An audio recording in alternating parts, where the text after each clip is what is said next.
Good morning, everyone. Good morning. Morning. Welcome to what I expect to be my final homebuyer seminar, first-time homebuyer seminar for the year of 2022.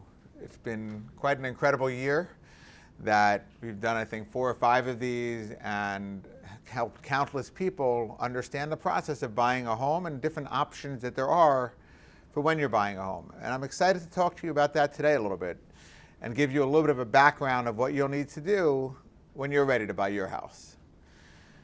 Now, just a quick background on myself. My name is Jason Berg. I'm with Family First Funding, and along with my business partner, Keith DeBonis, we run the Dreammaker team for Family First Funding. I've been helping people with getting mortgages and buying homes now for a little over 18 years and enjoying about 16 and a half out of the 18 years. I'm going to erase 2007 and 2008. That was a little bit of a harsh time for most of us in the industry when it all collapsed. But the reality is that I've really enjoyed working with so many people. And quite honestly, I love days like today where I get to talk to a number of people at once about what's involved in buying a house. Because there are so many complexities and so many things we can look at online and try to say, well, what about this and that? Is it real? Is it fake? What do I need to actually do?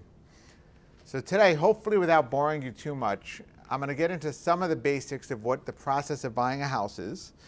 You're going to hear a little bit about a couple of different mortgage programs that are out there.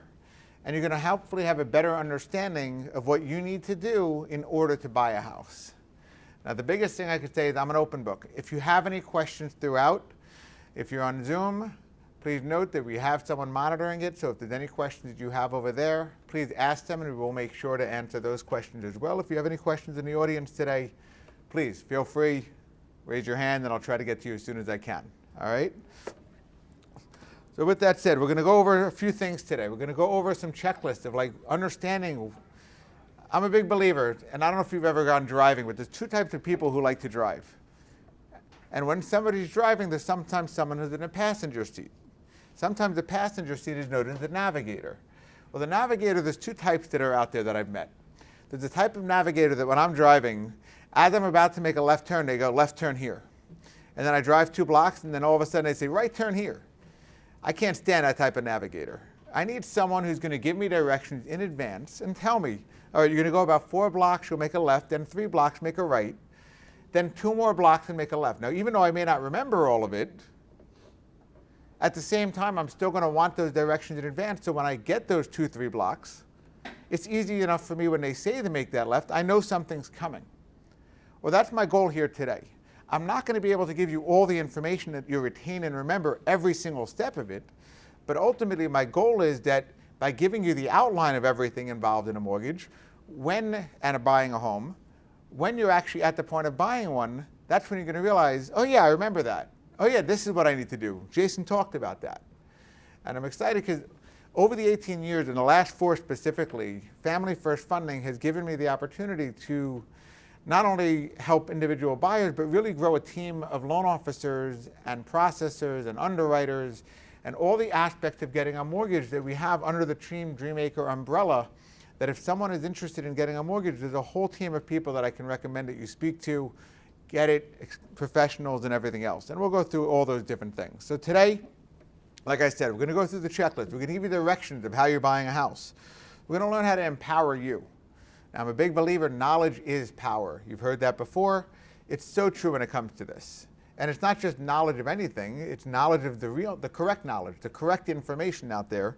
Because sorting through Google searches and figuring out what's real, what's not real, not always the easiest thing to do. Like I said, we'll go over a couple of different mortgage programs that you may qualify for that hopefully we can figure out a way to get you into. And finally, there's a specific one called NJMFHA, which I'm going to have my colleague Daniel come up and talk about that at that point in time. Let's get started. It's game time. All right, you can see over here behind me, I have a little bit of a cute game, but at the same time, it really is just an outline of everything that when you simplify it and you give directions, you go through step by step. At the end of the entire game, you're moving into a house. So let's take it one thing at a time, all right? The first thing I'd like everyone to try to do, okay, and this does not necessarily involve me or any loan officer or anybody else. This involves you yourself, your spouse, or anybody else in helping you making financial decisions day after day. Okay, determining your budget. Not about qualifying right now, it's about determining your personal budget. What do you want to do? Okay, and how do we determine a budget? So think about it like this. When you're buying a car, anybody here own a car? You. What do you pay for your car? What do you pay? Like the MSRP is like 40,000. How much? 40,000. 40,000. And what are you paying a month? Like 440. Which number do you know more accurately? Monthly payment. What did you base your house on? Your car on? When you bought it, what did you base it on? The monthly payment. The monthly payment. Because what? Most people were living based on a month-to-month payment. We're setting our budget based on our monthly expenses. So same thing with the house. Now, a lot of times people look at a house and say, oh my God, how can I qualify for a 600, 700, 800, 400, whatever the number might be? How do I qualify? How do I buy that? Well, guess what? The previous track was almost a replica of Monopoly board. Well, this is not Monopoly money. We can't just take that out and say, here you go. So what do people do? They think about it by a budget. So there's two parts of a budget, right? So you mentioned you paid $40,000 for the car, give or take. Okay, and then you have a monthly payment. Well, what else is there when you're buying a car? And everybody buys cars, that's why this is the example I usually use. Taxes and fees. What? Taxes and fees. Taxes, you might have paid money up front, right? You're talking about down payment, closing costs, taxes, things like that. Most people have bought a car. The difference between a car and a house is the simplicity of qualifying for a car. You go to a dealership, you can walk out the same day with a car. But ultimately, that's what I want people to start with when they're thinking about buying a house, setting a budget. Just like they would walk into a dealership and they'd have an idea in their mind and say, hey, I want to keep my payments somewhere around here. Can you show me cars available for that? That's what I want to talk about today in terms of setting your own budget. Okay, so once you have that budget amount, that's your monthly payment. So what about down payment? Well, that's what we're going to start saving for. And we'll go over today some things about what the minimums are. Obviously, anything can exceed the minimum. You can go higher than what you were thinking about, but you have to start somewhere. So we're going to talk a little bit about where those minimums are, so that way we can understand a little bit better. Okay? Behind me now is a budget worksheet. Okay?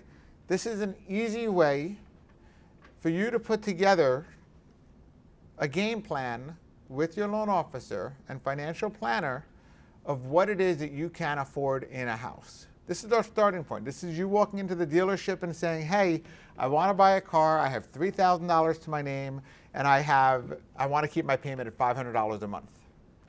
Same exact thing here with the house. Now, you don't really hear this out there too often. I don't know why, to be honest with you. I've been doing this for years because to me it simplifies everything. All the mortgage stuff, quite frankly, that's a lot of complications. That's like looking under the hood of the car without being a mechanic. It looks pretty to me, but I have no idea what I'm looking at. Well, same thing here. I can explain everything in detail, but ultimately it's going to come down to understanding as much as you can is when you're finished with the jargon, when you're finished with the mortgage words and everything else, you're going to have a monthly payment and you're going to have a certain amount of cash you're coming up with. So you want to come up. Most people come up with, and they go to a realtor, they go to a mortgage person, and they say, I'm going to be looking at houses between $400,000 and $600,000. I still want you to put that on this budget because in essence, to make a house and a budget work, we want to see that they're going to match each other. And as long as they're matching each other, you're in pretty good shape.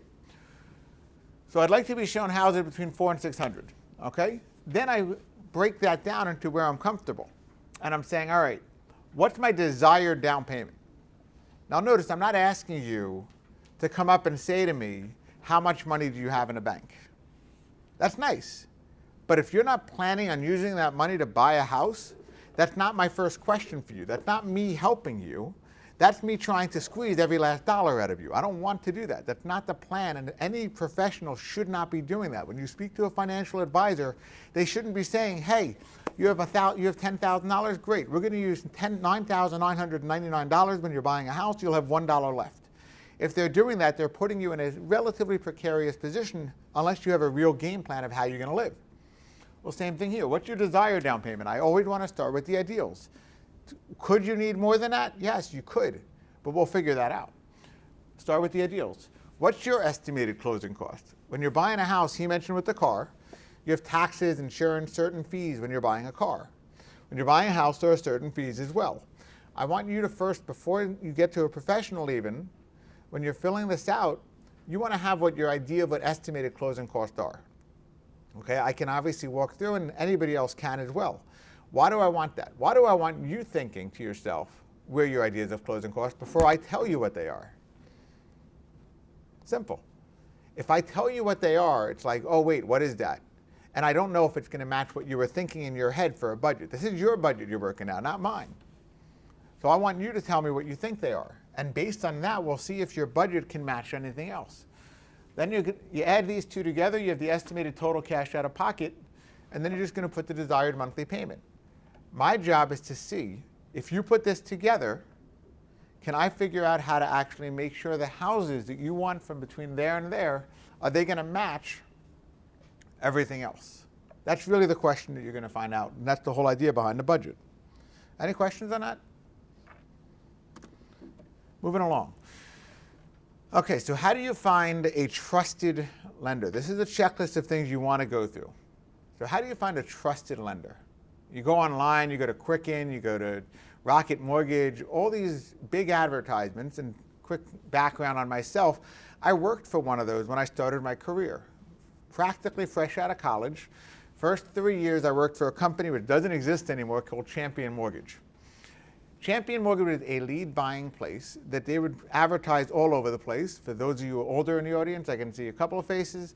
Most of you will not have heard this before, but when your bank says no, Champion says yes. That was the most well-known slogan with mortgages in the 80s. That's who I started with in 2004. So, yes, 2004, yes, I am that. All right, I saw a couple of faces looking at me like, all right, fine, yes, 2004 is when I started. I know my daughter, my oldest, was born in April 2004. I started October 2004. That's why for me it's always going to be easy to remember what year, unless I start forgetting when my daughter was born, which is a whole other problem for another day. So finding a trusted lender.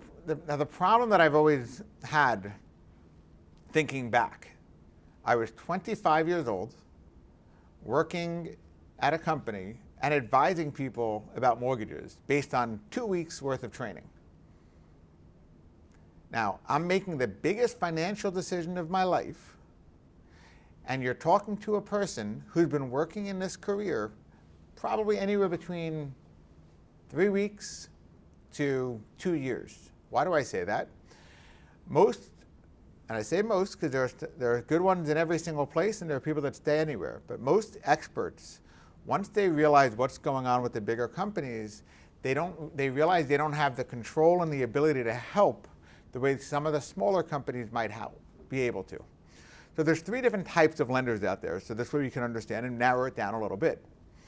There's a bank, which is a Chase Bank, Bank of America, those types of banks. Okay, now the advantage to a bank, advantage and disadvantage to every type of lender. So those are depository banks. The advantage to a big bank is if you have a lot of money and you're buying a house for $2 million, $3 million, $4 million, and you have a lot of money with these banks, a lot of times they will be able to give you discounts. They will. If you have $500,000 and you're putting it into their account and they want to move money around, they will give you discounted rates sometimes. Now the hard part with most of these banks is the fact that if you're just a standard buyer, they only have their programs, number one. And number two, the way most of the processes work for these big banks is you're a pile of paper. You're a number that goes on a desk. Once your number goes on that desk, then it's a matter of, by the time it gets to someone who's going to look at all the paperwork and make sure it qualifies, you might be 3-4 weeks down the road. So the problem is, and we'll get into the process itself of the mortgage, but you want to make sure that you understand the pros and cons of each type. So again, if you have no one that you can trust, and you can't find a lender anywhere, between finding through friends and talking to friends, family, your realtor, those are all people who have vested interest in making sure that you're getting someone who knows what they're doing. So talk to your realtors. Realtors are a big source for you to understand that their biggest job is to know who it is. If you already have a realtor, what if you don't have a realtor? We'll get to that too. What are the other types? There's also a broker. A broker is someone who, in essence, is a knowledgeable person that knows many different places. And what they'll do is they'll take your information, and based on your information, they may call another place and say, hey, I have an application, I want to send it to you. It's a little more complex in terms of the technology of what they're doing, but that's behind the scenes, in essence, what's happening. Now, what's the advantage to that? If you're a person that has terrible credit, if you're a person that has no income and all sorts of problems and things of that nature, the biggest advantage brokers run into is the fact that they don't have any liability for themselves. So in essence, they don't have to worry about it. They have no control either, but they have no liabilities. So what does that help? They'll know all these weird, complex banks that most people have never heard of to get that consumer like yourself. If you're someone who really had a bankruptcy last week and you think you can get a mortgage, a broker is probably the only one who can help with something like that. Now, those are the two extremes in terms of it, and then there's the third type. The third type is what's called a correspondent lender or a direct lender. That's what Family First is and many other places are out there. Those types of places have the advantage of both to some extent. Now, we don't service our own loans for the most part, but we don't have our own products. We're generally working off someone else's products, but we have about, I think at this point, about 60 different investors that we have to know their guidelines for each one of those investors in and out. So we understand, like we're going to talk about later, all the different mortgage programs that are out there and which one can possibly benefit you. So we're not pigeonholed into only one. We can go into the advantage of saying, you know what, if you have a lot of money, we have investors that will do that. And now, can we necessarily give the same rate, like I mentioned earlier, if you have 500 grand to sit around and throw into another bank account? Possible not. But we do have control of the system and the entire process to make sure that we can hold your hand much better than some of the bigger places can possibly do. Because quite frankly, think about it math-wise. The big banks, about 0.5% of their income and revenue comes from mortgages. For a correspondent lender, 100% of the income. So now think about where you're diversifying and putting your money in if you're the big bank. Are you putting all your money behind your top employees to go into mortgages? Or are you putting them into other categories to make sure you're maximizing your revenue? So what types of questions? Finding a trusted lender. Those are the three different types of lenders. So when you're having a conversation, and we'll get all into this a little more about what types of questions to ask, but you want to make sure that you can carry a conversation with someone. You don't want it to be, and I don't want to pigeonhole anything, but the reality is that you don't want to have a situation where it's all online and there's no human being. AI is great for a lot of things. Alexa knows how to turn on all my lights in my house. It makes me very happy. My kids love it. They turn on. I set everything on that now. I just got it recently, so yes, I'm excited about it. Alexa's great, but she can't think. And most people, and everybody here, as I'm looking around the room, has a completely different financial situation. And a good lender and a trusted loan officer is going to take into your account of your personal financial information, what your credit looks like, what your income looks like, and what your assets look like based on the budget screen that we talked about before. They'll be able to analyze it with you and talk to you and have a conversation about it and say to you, hey, listen, this is just a starter home. There's different mortgage programs for someone in a starter home. But when we're talking to you, every lender should be going over in detail and understand your financial background, how many kids you have, are you sending your kids to private school, public school, do you plan on saving for college? All of those things with a good mortgage lender come into account. It's not just about, oh, okay, fine, you make $40,000 a year and you have $10,000 saved up. That's only a small piece of it. But if you want to find that trusted lender, you'll get into a lot more than that. Okay, so we talked a little bit about that, and I mentioned the different mortgage programs. So we're going to discuss two specific programs today. Okay, any questions on anything I just said in the meantime?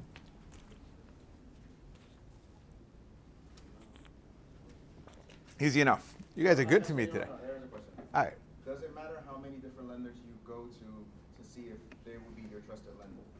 That's a great question. So there's different ways to go into and meet with lenders. Now, how many applications you fill out, that's going to affect your credit at some point. You get 4 credit pulls within a 14-day span to run your credit for mortgages, and it basically counts as the same. Once you're more than that, it starts to hurt you. Now, you'll find some lenders out there that will say, oh, great, just tell me your credit score and I'll tell you what the rate's going to be. The reality is that he's not doing his job. To me, that's not a trusted lender, because it's the same thing as going to a mechanic who doesn't open the hood of the car and says, oh yeah, I hear that noise, I've heard it before, that's going to cost you $2,000. You know what happens? You say, okay, great, sounds good, $2,000 sounds fair. You go home, he fixes the car, he opens the hood, and all of a sudden you show up and the bill is $3,000. What happened? He didn't ask you the right questions the first time. He found 14 more things that were not related to the noise when he opened the hood of the car. Well, the same thing happens in mortgages. That's why it happens. You hear these nightmare stories where, yeah, my lender told me this and he quoted me a rate, and I got to the closing table and everything was much higher than he told me. Why is that happening? Because he didn't ask you the questions in the first place. He just told you, oh, you have a 700 credit score and you're putting down 20%? Great, it's going to be this. They didn't go into the closing costs, they didn't go into the fees, they just told you one number to make you happy to get you in process. That's why you can tell the difference if you start having a real conversation with someone. Now, in terms of your question, you can have as many conversations as you want to have as long as nobody's running a full application.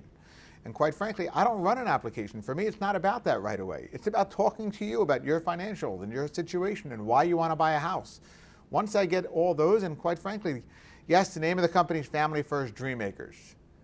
But I'm very proud of the fact that everybody on my team takes that to truth. That's the way we operate. That's the way we do business, is that we actually talk to you. If I was helping my brother, which I've helped, buy a house, I would talk to him the same way that I would talk to a stranger on the street. And if you treat everybody that way, you'll notice the difference and you'll feel that. So this is program number 1. This is an insanely good program for someone who qualifies for it, all right, and finds a house that qualifies for it. In every area, there's different zones for income, for houses, for the actual house itself. There's low, moderate, middle, and upper. Those are the 4 classifications of income. Now, on this specific program, if a house that we have, and we have a whole list of houses that do fall in many different neighborhoods, that fall in low and moderate, you get a ridiculously discounted rate. Interest rates right now, give or take, are anywhere between 6.5% and 7.5%, depending on a lot of other factors, but that's the starting point of where you can think about. But this program right now, on a low income based program, is 5.25 on a 30-year fixed. That's with minimum 5% down, and you have to do all the qualifications. And there's we didn't get into it, but the typical in terms of down payment, you can put down as little as 3%. There are programs that have down payment assistance programs, which we're going to talk about also in a minute, but the minimum in theory is 3% to put down on a regular loan. So now that you have that number, so for example, $400,000 house, minimum would be $12,000 down payment. Where that money comes from, again, we can be here for about 2 weeks if we went into every detail of how this works. And I don't want to keep everybody here that long. Everybody has lives and families to go back to at some point, or even jobs that they might need to. For me, this is my job, so I can be here all day. But the 5% down is the minimum for this program. The income calculations also are very, very important on this program. Not only do you need to find a house in a zone that's either low or moderate. Low, I said, is 5.25. Moderate is 5.5. Okay, when you put 5% down on a regular mortgage, there's something called mortgage insurance, which might be a couple of $100 more per month. This gets rid of that. This program on a 1 or 2 family house has no mortgage insurance. So on a 1 or 2 family house, 5% down, you can have no mortgage insurance, and the rate is 5.25 in a low, 5.5 in a moderate zone. Believe me, if you're looking for a house, the first question you should ask anyone on this team is, hey, do you have the Welcome Home program? Can I qualify for it? Because if you can, it's better than every other program there is, period, hands down. So that's the first thing you should find out. Once you set your budget, once you're there, this is the first program you want to have. So there are qualification rules in there. So you can see it has minimum FICO scores, okay? You can't have lower than a 660 FICO score. It won't qualify. You can't have, it has to be your primary house, and you can't own another house. Very important. You can't use this as a getaway to try to say, oh, I'm going to buy this one while I own that one to get a good rate. Won't work. This has to be the only house you're owning at the time you're closing. So in other words, you can use it if you want to move up or downsize. That if you're selling a house in order to buy, you definitely can do that. You just can't own them both simultaneously. Can't be late on your rent or your mortgage in the past 12 months. Can't have a bankruptcy for 4 years, just foreclosure. So like I said, my experts on my team do know every single one. And when you're going through your income, your assets, and your credit, it's all related to that. So we have to go through that step by step to see if you'll qualify. But like I said, if you can qualify for this, this is the #1 program that we have going right now to help people buy a house at majorly discounted prices. Second program, I'm going to actually ask my colleague Daniel Terranova to come up. Daniel has been with us, I think it's 6 years now. Hey, I got it right. First try. Daniel's actually our sales manager, one of the nicest people that I know, first and foremost. Just a good person, super helpful with everybody. He is probably the person that everyone on the team goes to first, every single time, because he's always available, always makes himself available. And we appreciate that about him. I see he's finishing up with taking care of his microphone. He's good to go. Daniel, come on up. Talk about this program for everybody. Thank you very much. All right. Good morning. Jason said, my name is Daniel, sales manager for the Hackensack, Garfield, Uniondale offices. I've been with them for 6 years, learned everything I know in the mortgage industry from Keith and Jason. Amazing teachers. So one of the programs he spoke about briefly, the Welcome Home program, we got the down payment assistance from NJHMFA, right? New Jersey Housing. It's a great opportunity for you guys to use to help you with the down payment and the closing cost. All right, depending on the counties that you're looking in, you can get anywhere from $10,000 to $15,000, not just for your down payment. If you've already covered your down payment with, let's say, $8,000 worth of that, the rest of it can go towards closing costs. It helps a lot. All right, it's built off of the FHA program. That's what a lot of people hear and try to use it for, but it also qualifies for conventional and VA programs, right?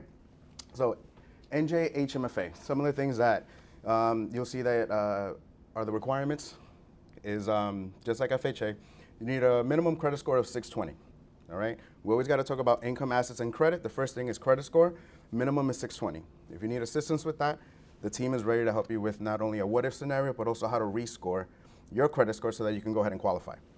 30-year fixed mortgage, the rate doesn't change on you. It applies for the primary residence of any New Jersey county. So basically this has to be for your New Jersey home. You have to be a first-time home buyer. Okay, if you're like the Welcome Home program, if you're looking to downgrade, upgrade, sell the current home that you have to get this one, perfectly fine. It says right there, consider first-time home buyer. If you've had a home previously, as long as it hasn't been for the last 3 years, you qualify for the program once again. Okay, 10 to 15K is used for the down payment and the closing costs. The second loan, basically what you're doing is at the same time that you have your regular loan for the program, the second loan goes together with the first loan. That's a 5-year loan that covers the down payment and closing costs, the 10 to 15,000. Okay, it's at a 0 rate. There is no payment for it. As long as you maintain your primary residence for 5 years, completely forgivable. You don't have to worry about it. Okay, some of the questions that might pop up is, well, what if in 2 or 3 years I want to refinance out of that, get a conventional loan or a different loan or take money out? At that point, then you will be held for the second loan, the 10 or the 15,000. But as long as you stay in the primary residence with that same loan for 5 years, you're covered. You're squared away. And sellers are allowed to pay for the closing costs if you need a little bit extra assistance. That's something called the seller's concession that we can definitely dive into if you reach out to anybody here in the team. Some of the tidbits about the NJHMFA down payment assistance programs, right? They have their own LTVs and DTIs that are required. So for example, we have the first-time home buyer program. We have the Homeward Bound program that have different debt-to-income ratios to qualify. Conventional has one as well, and we also have the New Jersey Police and Firemen program. They're all underneath the NJHMFA. In regards to your income, we need 3 years worth of tax returns and W-2s. Pay stubs and bank statements are also required for the program, just like conventional and FHA. In regards to your bank statements, they're a little bit tedious in regards to the deposits. If there's anything extra or above $250, they want that source. Collection accounts have to either be paid off before you close or at the time of closing. Medical collection bills as well have to either be paid before you close or during the time of closing.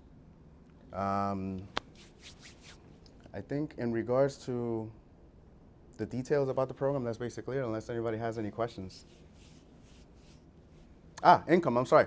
The program actually has also income and purchase limits. Okay, depending on the county, it basically, the household, the amount of people that are going to be in the property itself, you can be just above $100,000 for your income purposes. In regards to how much income you can use, you're capped at about $106,000 to $130,000, depending on the counties itself. And for the purchase prices, it could go anywhere, depending on the county, from $300,000 to $800,000. Single family, 2 family, 3 and 4 family units as well. The prices and the income limits, they range. Now, there's also urban areas that are targeted that give you an additional 20 to 40% of the original amounts that I said before. Right? All these things, we have it in detail that we could go ahead and explain depending on what areas you're looking for. But NJ HMFA program is great if you need assistance for the down payment as well as the closing costs, $10,000 to $15,000 to help you guys out. All right? Thank you very much.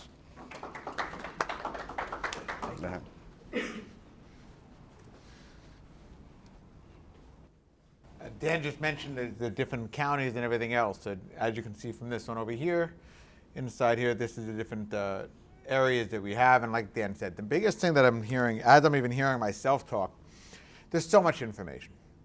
There really is. I mean, I hear things like we're both saying debt to income ratio. Sounds so simple when you're doing this 18 years and 6 years. And I understand for most people here, your first time home buyers, it means nothing. What does that even mean? So let's actually break down, simplify this step by step a little bit, all right? The cash part of it is what we talked about. That's part of the budget. We're going back to that because there is some cash that's going to be needed almost every single time. Very important. With regards to assets, I'm going to go through this just like I would with the home buyer, all right? There's three things you keep hearing us say: income, assets, credit. Okay, so let's start with the assets. To me, that's always the easiest one. Assets means how much money do you have and how much money will you have after closing on the house. There's two different parts. You need money to actually close, and potentially the bank wants to see that after closing, you're still going to have some money left over so that you'll be able to make the payment. Make sense? I have assets. Now, what if I have no assets? Can I get them from someone else? The answer is yes on most programs. Again, the big theme is you need someone to consult with for your personal situation to figure out, do I qualify? And if I don't qualify now, what will it take to help me get to the point of qualifying? So let's talk about down payment. The minimum I said earlier is 3%, or on a $400,000 house, $12,000. Okay, so I need $12,000. Let's assume for the moment I do not need any reserves after closing. Reserves is money still sitting in my bank account. Could be a 401k, an IRA, it could be liquid. As long as it's money in my account, those are considered reserves. To different extents based on what type of account it is, but those are all considered reserved if you're not using the money. So what about money that I need for it? I'm buying a primary. Today we're focused first-time home buyer for a reason. That means we're talking about primary houses. Almost every single type of loan allows a gift for the down payment. Okay? So then the only question becomes, well, how do we prove it's a gift? Who's allowed to give me a gift? Those are things that you have to find out when we're having conversations. The one thing I can tell you for sure is the first thing to know is friends are not good gift givers. Banks want to see someone who's related to you in some capacity. So think mother, father, brother, sister, uncle, wife, ex-wife, ex-spouse. All those people are people who are considered gift givers and have the ability. Now, what do they need to do? Okay? There's two different major ways that gifts have to be thought of. Okay? Depending on the loan type, and today we're not going to go into every type of loan, but depending on the loan type, they're either going to give you a gift, and the way you're going to prove it's a gift, both of them are going to have one thing in common. They're both going to need a gift letter. The gift letter is basically saying, hey, Mr. Bank, this person is giving me a gift. They do not expect the money back, and I do not have to pay them back. Hence the idea that it's called a gift. Why do they say that? Why is that so important? Because loans, personal loans, are not allowed for most of these products. You can't get a personal loan from father, brother, sister, mother, uncle, cousin. You can't get that and qualify for most mortgage programs. Gift, yes. Loan, no. So now we know that they're signing a piece of paper that says, I'm giving you this money as a gift. Now, should you decide later on to pay them back, that's your choice. You can always give them a gift back. It just means you can't be obligated to give them the money back. That makes sense, right? So what else are they going to have to give besides that? Because again, people that give gifts, that's already the gift. They don't want to be bothered with more things. But the reality is some of the programs do need something called donor ability. Which means what? That means not only do we need to show you that you got the gift and get a gift letter, we need to show the donor's bank statement to show where the money came from, to show that they didn't just get a gift or they didn't just get the money from another place and manipulate money and move it around. So they're always going to want to see the donor's ability when you're doing what's called an FHA loan and certain other products as well. But mainly FHA is the big one when it comes to the donor ability. Remember those words. If you're getting an FHA, just remember, FHA equals gift equals donor ability. Those three things go hand in hand. So when you're talking to your lender the first time and you're sitting in your consultation and you're going over your assets, you need to know at that point in time, yes, I'm going to be getting a gift. Or if you don't know at that point in time who's going to give it to you, you know how much money you're going to need. When you figure out how much money you're going to need, you should figure out where the money is going to come from. So what are they checking on you? The bank is going to check 2 months of bank statements for most loan products. So let's go with that in mind. Let's say you're planning on buying a house in 6 months from now. Let's say your father wants to give you a gift, but your father's the type that says, I'm not giving my bank statement. I'm not the one getting a loan. They shouldn't care less where my money is. That's not my problem. Well, if you have a father like that, you may want to get that money moved over to an account with your name on it much earlier. Have them move the money now. If you're not buying a house for 6 months, say, Dad, no problem. I'm going to be buying a house in 6 months. You're so kind. You're so generous. You're the best dad ever. Thank you for giving me a gift for it. Is there any way you can move that money in now in order to make your life easier? I don't want to have to bother you again in 6 months. We know I'm buying a house. And Dad said, nope, I'm not putting the money in your account. What do you say then? Say, Dad, all right, fine. Understood. How about if we create a joint account with your name on it? That way you put your name on the account, my name on it. You'll see. You don't have to trust me. You'll see the account. I can't touch that money without you saying it's okay. You'll know we're good for it, Dad. No, I have no daddy issues. It's okay. But you have that situation. You say to your father, great, add me to this account. He adds you to the account. And in 6 months from now, the only thing we need from Dad is a letter that says, no more gift letter, because the money's in the account. We don't know, there's no gift. The money's been sitting there. It's not a gift anymore for banking purposes. All we need from Dad is a letter that says, I give my son permission, or my daughter, permission to use this account for whatever he needs. That's pretty much what the whole letter says. He does not need my express permission every time he takes out money. Why? Because it's still a joint account. So you got to make sure that you can't just take money out of someone else's account, even if you're on it, without the other person saying it's okay. That's the banking guidelines. What's the other way? That's for FHA. Remember, FHA equals gift, which equals donor ability. Other loans, most other loans, do not need donor ability.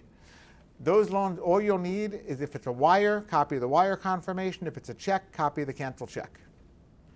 If you have those things, you're good to go along with the gift letter that we talked about. So in most programs, if you can go conventional, it's obviously a much easier way, because whenever you deposit a check into your account, a few days later you can get a copy of the actual voided or canceled check from your actual account itself. You can usually do it online, or you can go into a bank and they'll make a copy of it for you.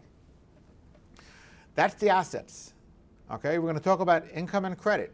Credit for a minute. I'll try to keep that one relatively brief. We're going to need to run your credit. When you're having that consultation, they may not be able to run it on the spot because you're on the phone with them. So usually what will happen is you'll tell them about your credit. You'll tell them what debts you have every single month, what your car payment is, what student loans you might have. Do you know how your credit is? Give me a range. Is it 700 and above? Oh no, my credit's perfect. Great. Then everything in our conversation is going to be based on the ability that your credit is perfect. Now it's just a matter of what your debt to income ratio is, which I'll get to in a second. Your credit being perfect, all that means is that won't hinder you from qualifying. That's what I care about when I first conversation with someone. I want to understand, will it hinder you from qualifying for a loan?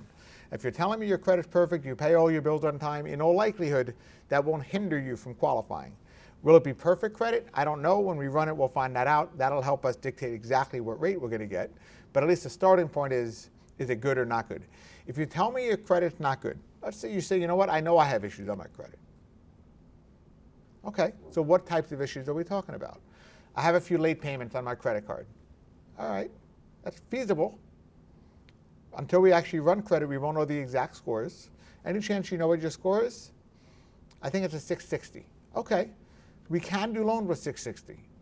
Don't worry, we'll take care of you. There are programs with 660, 620. There are programs, if you tell me your credit's 520, you know what I'll say?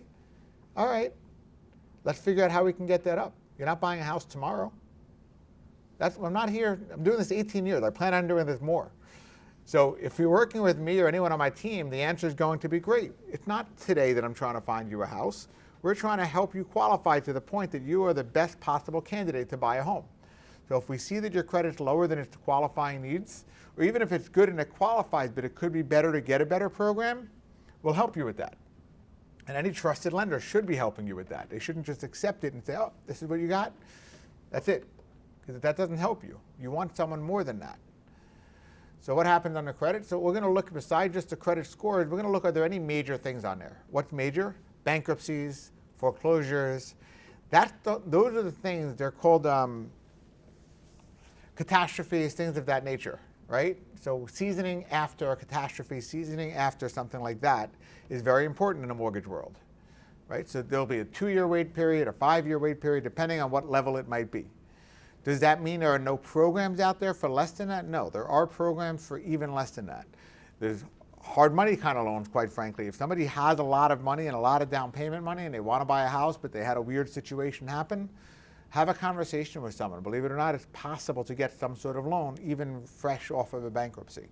But again, that's why I'm saying everybody here needs to have an individual conversation to find out what your situation might be.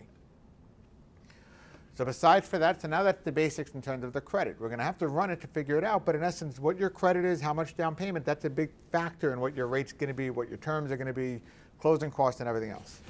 Now, aside from that, the other big thing to know about credit is how it relates to your income. That's what we were talking before about debt to income ratio.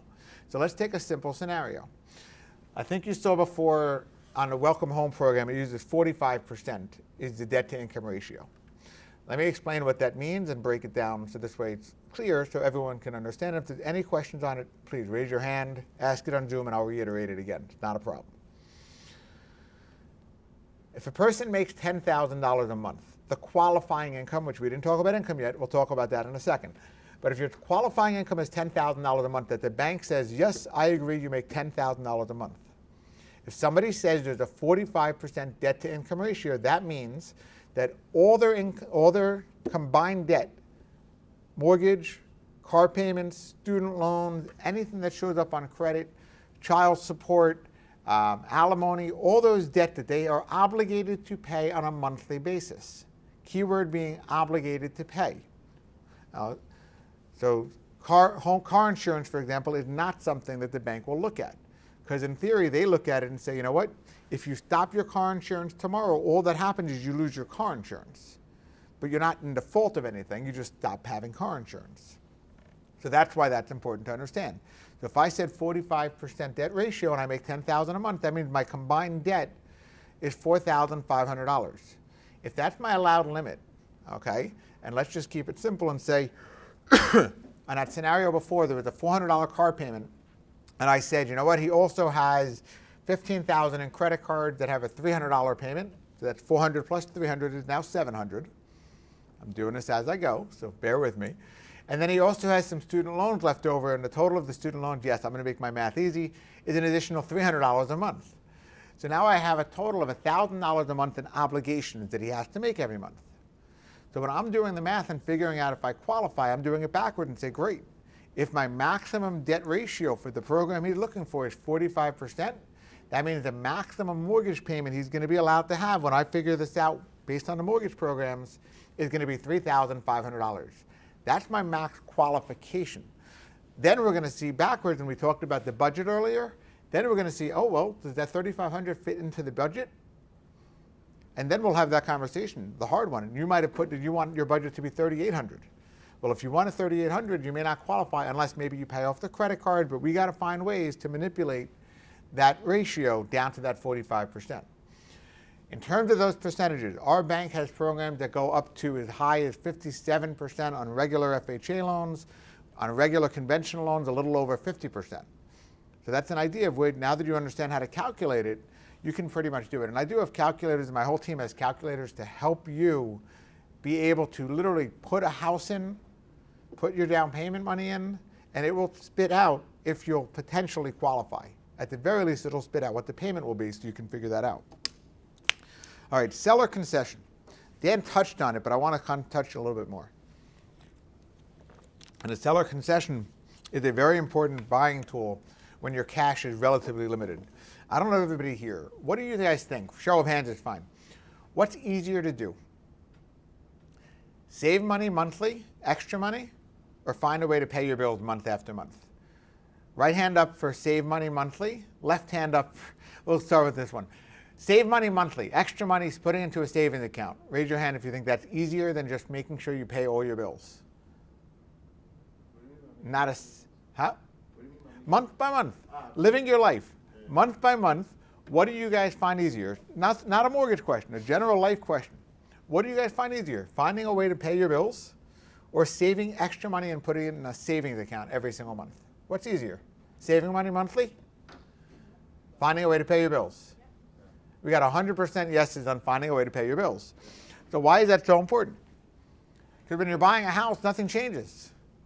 Finding a way to pay your bills is still going to be the same thing. Most people out of that budget that I referred to before, 95% of the people focus more on the payment than on the cash part of it. Why?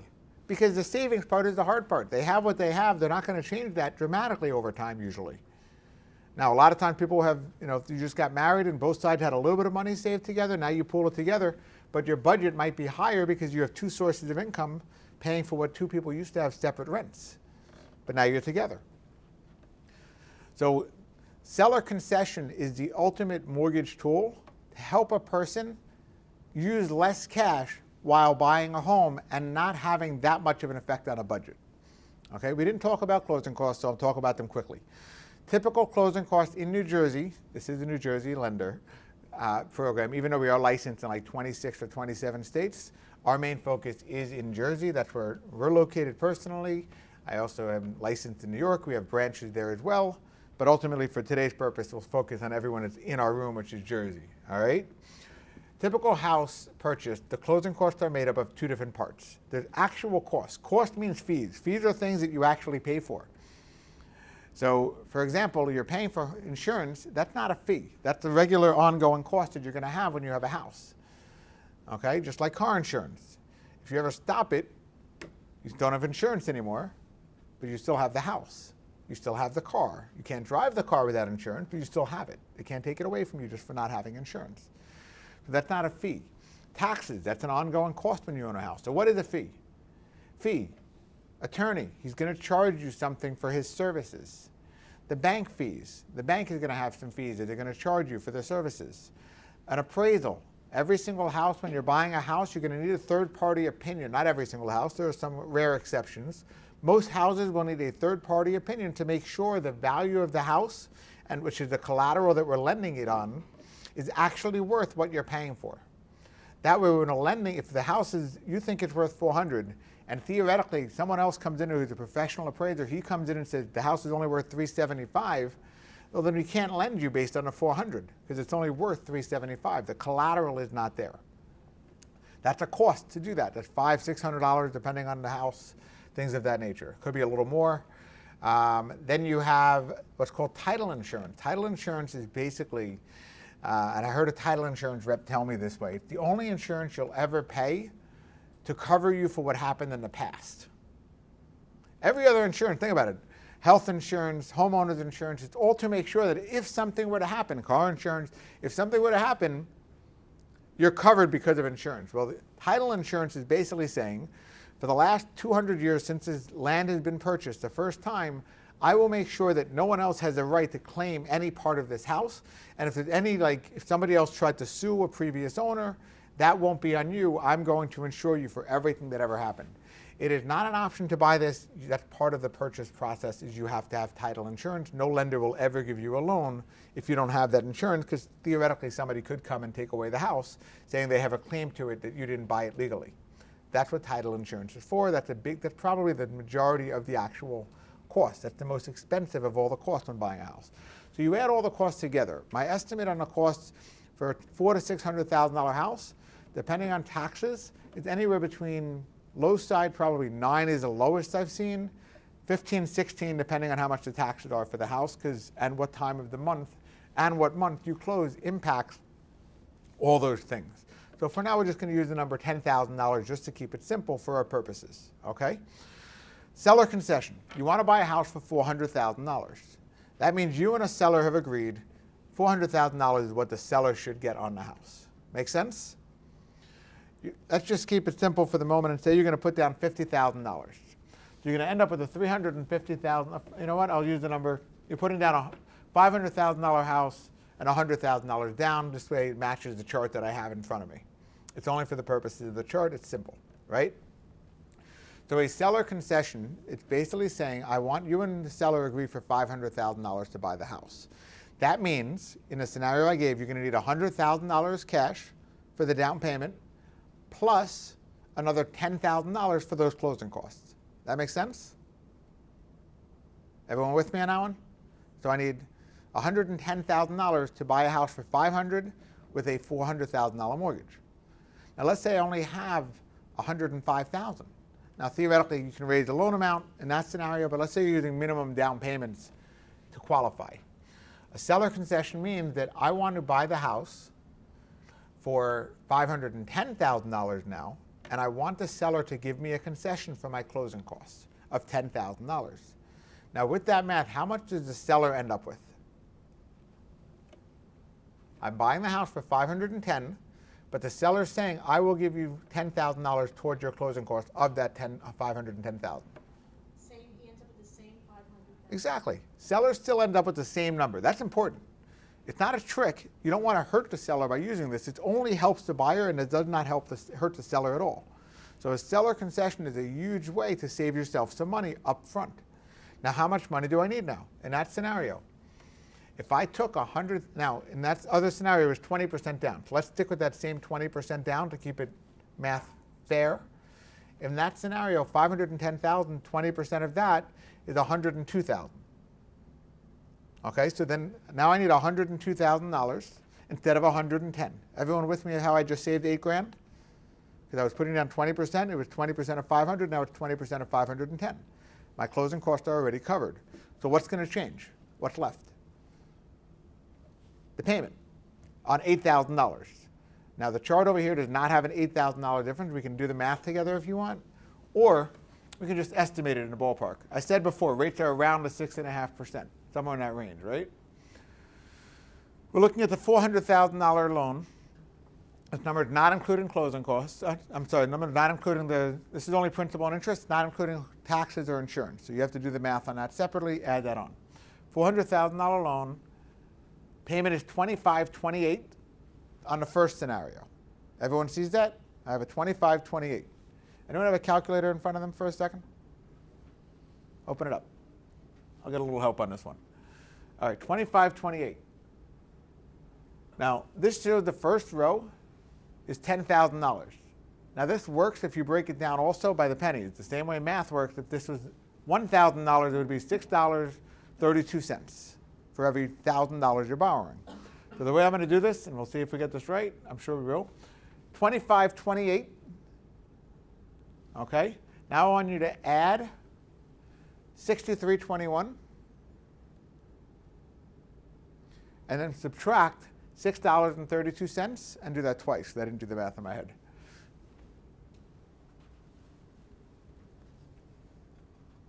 Subtract $6.32 twice? Yeah.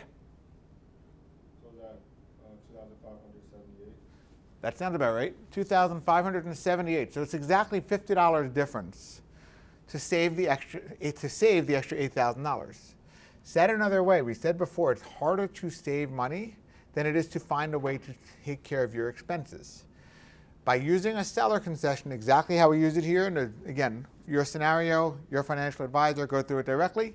In that scenario, you'll find out exactly how much it can save you, putting down 3%, etc. But in that scenario, I just saved $8,000 cash, and that $8,000 cash is going to cost me $50 per month. So the question to ask yourself is, which would you rather have? Do I need that $8,000, or do I want the $50 a month? If the answer is that you need the $8,000 because moving costs, a little bit of extra savings going around, maybe you want to paint one of the rooms when you move in, all these things come in. Cash is king. Once you put the money into the house, you can't get it back so easily. Money's gone. You've used it, you've spent it, it's gone. So having money for a rainy day is always important, and even if it's not raining. This is a great chart. Everyone will get access to it. If anybody has any questions, I'll give it out afterwards as well. This just gives you all the ranges, and as you saw, we can do that. So when you're setting that budget that we talked about earlier, this is how we figure out what that budget is. And this is where we figure out everything. And based on where the rates go, that will change a little bit. This is the financial results. After your meeting with your professional, you want to get the results page. You want to say, okay, fine. My desired cash was less than that. My maximum monthly payment was that. What's my house? How much of a house can I afford to buy?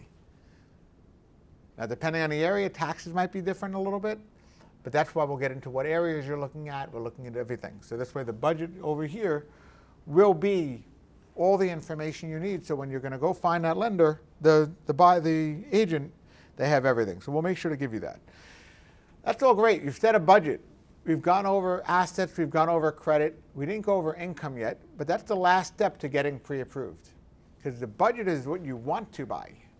Getting pre-approved to match the budget is the next thing. So we have income, we have assets, and we're working towards wrapping it up. So hang in there with me. We're doing well, I hope. The last thing is income. There are so many different forms of income that I have to have the conversation with you guys independently to figure out whether or not you qualify in the income. There's no way I can say to someone and everybody across the room with 6 different types of jobs and 4 different ways of being paid and everything else. So just a quick off the top of my head: self-employed, commission, bonus, 1099 income, hourly earners, salary, straight salary. Every single one of those types of income is calculated completely differently by the bank. So I can't sit here and tell you based on your income it's going to qualify for this. I need to go over your income. So how do I do that? Depending on what you do for a living, that's the first thing I always ask is, what do you do for a living? Because that gives me a starting point. I understand there's a difference between a nurse who's per diem versus a lawyer who just got out of law school that's on a straight salary. They're paid completely differently. Usually the lawyer's getting a straight salary plus bonus, and usually the per diem wage earner is just a pure hourly. Well, the person who's a per diem who just got out of nursing school, I probably can't qualify them as easily right away that I can the lawyer who just got out of law school, even if they just got out of school. So that's why everybody's situation is different, and we'll go over your situation in that individual conversation. But that's the last step to getting pre-approved. When we have all 3 of those parts, the credit, the income, and the assets all work, that's going to allow your lender to give you an actual pre-approval letter that says, here is a pre-approval. Now you can go find and go to the next steps. So what's the next step? Now you got to find an agent. Don't work backwards. Don't try to first find a house and then hope you qualify for a mortgage. What ends up happening so many times is, even for me when I was in college, I don't know if they still do this in college anymore. Now I have a daughter in college. That's a little scary. When I was in college, I made the mistake of actually going on one of those booths, and they give out like nice free stuff. So I don't know if it was a t-shirt or something else like that. And all I had to do was sign something and I got a t-shirt. Little to my knowledge, what I was signing was an authorized user for a credit card. And by signing an authorized user for a credit card, fast forward 4 years, it was my time, I was working for Champion Mortgage, and I said, all right, let me just run my own credit. I'm sure I'm fine. I have no credit cards. I paid them on time. It was fine. Sure enough, I run my credit card. It was a 612. 612 is not where you want to be. You want to be 700 and above. 612 credit score. I'm like, what in the world is going on here? So I take a look at what's on my credit, and I actually understood it then because I was in this industry. And I looked at it and I said, what in the world is this credit card? It was some, I don't remember, it was Visa, I don't remember the name of the company anymore. But it was some company that basically had on there, it was for $14 on my credit as a collection account. Now I called up. Now I wasn't looking to buy a house at this time, luckily. Because if I was looking to buy a house, that would have killed my entire ability. Maybe I would have still qualified, but my rate would have been terrible. Everything would have been bad because of it. So what happens? I found out that sure enough, when I signed that little thing in college, that had an annual fee of $14. So when I didn't pay the annual fee, fast forward a year later, they decided to hit my credit with it. Now, the saving grace, the story ends well, I did not sign my real name. I signed Donald Duck. Signing Donald Duck is what saved me. It got it immediately. They had to show my signature. I said, I don't remember signing anything. I didn't remember. Then when they showed me the signature, sure enough, it said Donald Duck because they have to keep record of it. The onus is always on the creditor, not the person getting the credit, but the other person who gave credit. It's always on them to prove when you did something wrong. That's how you fight credit if there's an actual issue. That's what our team will do. If you have issues on your credit, we'll walk you through it. We'll take you step by step. That's the final piece of that puzzle. So now you have your pre-approval. Now is when you want to meet the real estate agent. You want to interview them the same way you interviewed your lender. You want to go through some questions for them. See that they have your best interest at heart. See that they know the areas really well that you're thinking of looking at. See that they understand how to manage a transaction. I've always said the real estate agents, the best ones, they manage a transaction. They understand how to work with a loan officer, how to work with an attorney, how to work and just make sure that everything's focused in the right time frame. Okay? Once you meet with them and you find someone you enjoy spending time with, because quite honestly, they're the ones you spend the most time with a lot of times, you want to make sure you enjoy hanging out with them and your spouse enjoys hanging out with them a little bit, because a lot of Saturdays and Sundays might be going around trying to find the right house for you guys. Now you found the perfect home. It's time to make an offer. You already have your pre-approval in hand. We've gone through it. We've gotten some basic paperwork, which I have a list of what types of stuff you're going to want. You make an offer. Very important. In New Jersey, the offer that you're making looks like a contract. Don't be scared. It's a templated, very glorified offer letter that means absolutely nothing with regards to law. Because what happens, once you make that offer, it goes in, you sign it, realtor gets you all the information you need, you make the offer for $500,000, you're going to tell them how much you're planning on putting down based on your budget and your affordability, and then you're going to get that offer in, and the offer is going to get either accepted, pushed back, denied, any of those things could happen. But in a case that it gets accepted, that does not mean you're under contract. The next step is you need your lawyer. You're entering what's called attorney review period. Attorney review period is your final time that you're really going to be working on negotiating some of the details. How long you have until you close, making sure that, what part of the inspections are allowed for you to do to make sure that, if you find that the roof is old and you're allowed to renegotiate that. Those are all the things that you're going to do during attorney review. Once you get out of attorney review, then you're going to do the inspection. So how do you close? That's the mortgage process. Once you have the accepted letter and you're out of the accepted offer and you're out of that attorney review period, the last thing you're going to do that's not involving your mortgage person is going to be the homeowner's inspection. Homeowner's inspection is not the appraisal. It's basically your way of looking at the house with a professional inspector who's looking for real problems.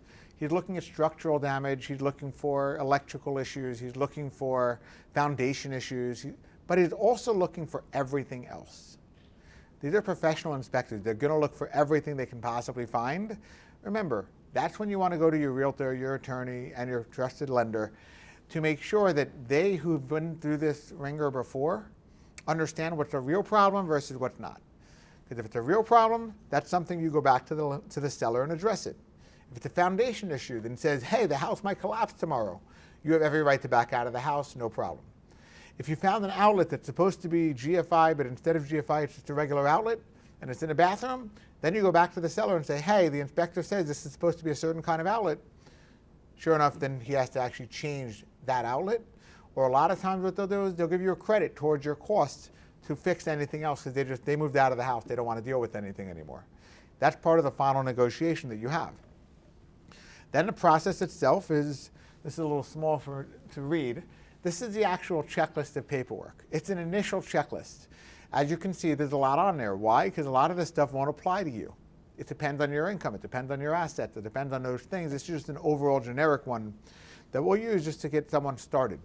But again, your trusted lender is going to get you a needs list based on your situation anyway. Any questions on that? Awesome. Now you have everything else in the process is basically proving everything that you talked about in order to get pre-approved.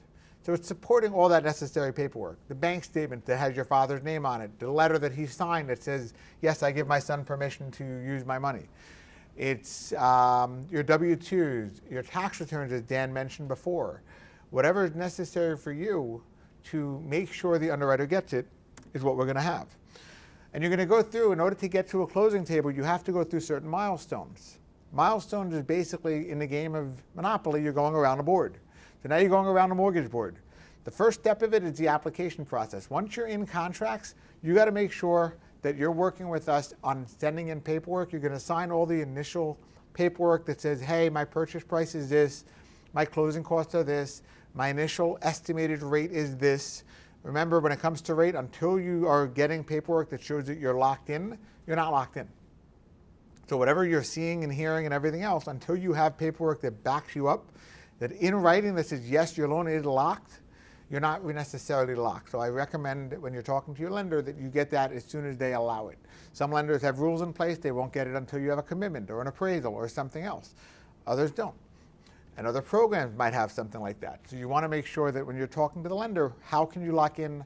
When can you lock in? If you're not closing on the house and it's a new construction, you're not closing for 6 months, you may not be able to lock in. So finding out when you can lock in, things of that nature. During the application, the paperwork and the appraisal itself is ordered. What I mentioned before is the third-party evaluator. Once you have those things and you signed all those disclosures, you're going to send it on in for a commitment. You'll be working with our team if you're working with us, and we're lucky enough to work with you. You'll be working with someone on our team whose their entire job, to be clear, this was important to me when I set up my team. Everybody who handles paperwork only handles paperwork. I don't want my salespeople focusing too much on paperwork because that all of a sudden will get in the way of them understanding how to sell and having real conversations with you about your situation. I want their focus to be having those conversations. Someone else will collect the paperwork. You may have the conversation again with the loan officer if something comes up different from your initial conversation. Like you told them you were salaried, now we get the pay stubs and everything seems to be hourly. What's going on? So when the paperwork comes in, that's part of the process. But assuming everything comes in, then we're going to send the loan to what's called an underwriter. An underwriter is like the judge. Okay? They're the ones who actually make the decision. The loan officer, you could think about them as they're your lawyer. They're the one who's going to advocate for you. There's a reason they tell you, hey, make sure you use a lawyer. Don't try to defend yourself. Well, same thing goes here. If you try to just go into anyone who's not necessarily a lender and nobody's there assisting you and you're just a number, then you're going to get in front of the judge, and the judge is going to see something they're not supposed to see. For example, in the gift scenario, your father put $20,000 of cash into your account. Well, cash can't be proven of where it came from. So because of that, now all of a sudden I have all sorts of problems in terms of qualifying you, and the underwriter says, I need you to source where that $20,000 came from. And if that's the only $20,000 that you have to your name, and that's the only money that you have, and you don't have a backup for the down payment, it might be a problem just to buy the house on something so simple. That's why the loan officer is so important, to walk you through and consult with them and take you step by step of what's supposed to happen. After the commitment issues, that's when the title insurance, the homeowner's insurance, and of course, more paperwork. Guys, the paperwork is not done until you close, and sometimes even after closing, the underwriter might be, oh shoot, I missed something. That does happen. Not a lot. It can happen. So just realize a big part of the process is going through paperwork. Once you send in all that paperwork after the commitment, that's the list that the underwriter says, hey, I need this. Great. Now your processor you're working for, he or she will send a loan back into underwriting. They're going to issue what's called a clear to close. Once you have that clear to close, that's the most important words. Those are the words you're looking for the entire time. From the time that you meet the first time all the way until you buy a house, the words you're looking for, am I clear to close? Not do I have a commitment, that's a part of it, but am I clear to close? I've seen many commitments that take longer because you're not giving paperwork at that point. Always give paperwork timely. You want to go fast? Give your paperwork in quickly. You want to go slow? Hold back on the paperwork. That's up to you. My team will know everything goes extremely as fast as we can let you go. We'll always be moving quickly. I demand that of everybody. It's not an option. Once you're clear to close, you call your attorney, you call your realtor, you say, hey guys, great news. Now we'll let them know also. But great news, we're clear to close. Let's schedule our closing. Very important. Try not to schedule your actual closing. In New Jersey, it's a very flexible date. So try not to schedule your actual closing until the lender tells you, hey, you're clear to close, you can schedule. It just makes your life easy. It's a stressful enough process. Our job really, more than anything, is to try to take the stress off of you. And with that, we closed on a house. Once you schedule, you guys go to a table. At the table, you're signing a lot of paperwork. You're just signing like a book worth of stuff that just says sign here, sign here, sign here. The most important piece of paper you're going to sign at that closing, though, is what's called a closing disclosure. Okay, closing disclosure, you'll see a lot of things along the way that look similar to it, loan estimates, preliminary closing disclosure. Now you're a closing disclosure. When you're at the closing, you want to go to your attorney who's going to be there, and you want to say to him, please show me the closing disclosure and break that down for me. Again, lender might have done it before, but that's the actual official paperwork that's going to say what your closing costs were, what your rate was, what your terms were. And with that, as long as you understand what that one is, the rest of it is pretty formatted paperwork. but that's the one thing you want to just double check for your own sake. So I will take any questions if we have any. I really enjoyed being here today. I want to thank you, everybody, for giving me the opportunity to be here. Just over an hour and a half in total. So we're about a minute and a half behind the official ending of it. But I really enjoyed being here today, and I want to thank you again. Any questions from Zoom before we're good on the Zoom side as well. So thank you again for those joining us on Zoom. Thank you very much. Everyone have a great day.